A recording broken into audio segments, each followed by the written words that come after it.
Orang Cina boleh bangga dengan gunung Fujinya, orang Jepang boleh bangga dengan kungfunya, orang Amerika boleh bangga dengan alat canggihnya. Kita sebagai umat Islam harus bangga dengan salam. Salam tak pernah pudar walaupun terhampar badai, yakni salam.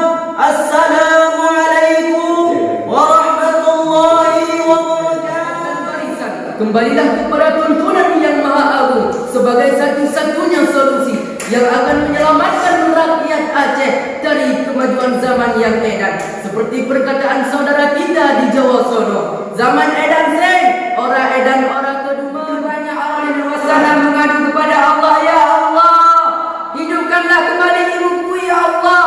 Aku berjanji ya Allah akan merawat mereka, aku sayangi mereka, aku hargai mereka ya Allah. Aku janji. Assalamualaikum ya akhi ya ikhwani, adama syailan Baghdad wala tansa ihmilu arribat idza kuntum ummat Muhammad ajibu salami bin nasha.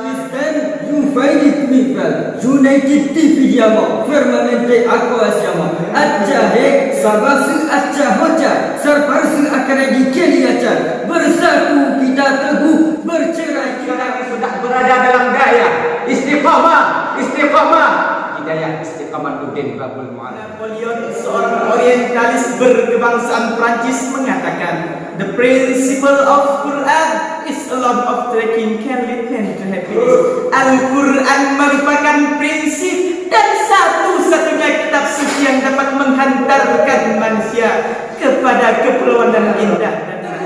Pernah memberikan satu kepada auto saya yang dibahasakan dalam bahasa kami yang artinya perumpamaan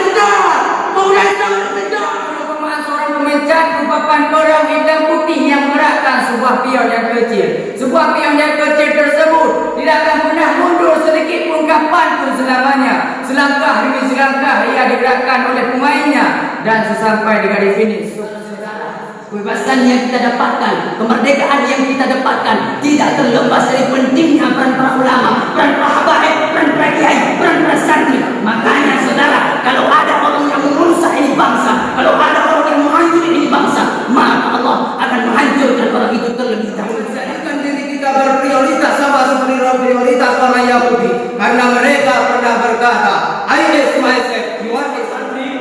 penampilan harus berjati diri dan rapi, bergaya seperti kiai pakai sarung dan peci walau tak bergelar Pak Haji, karena sarung dan peci adalah simbol masyarakat.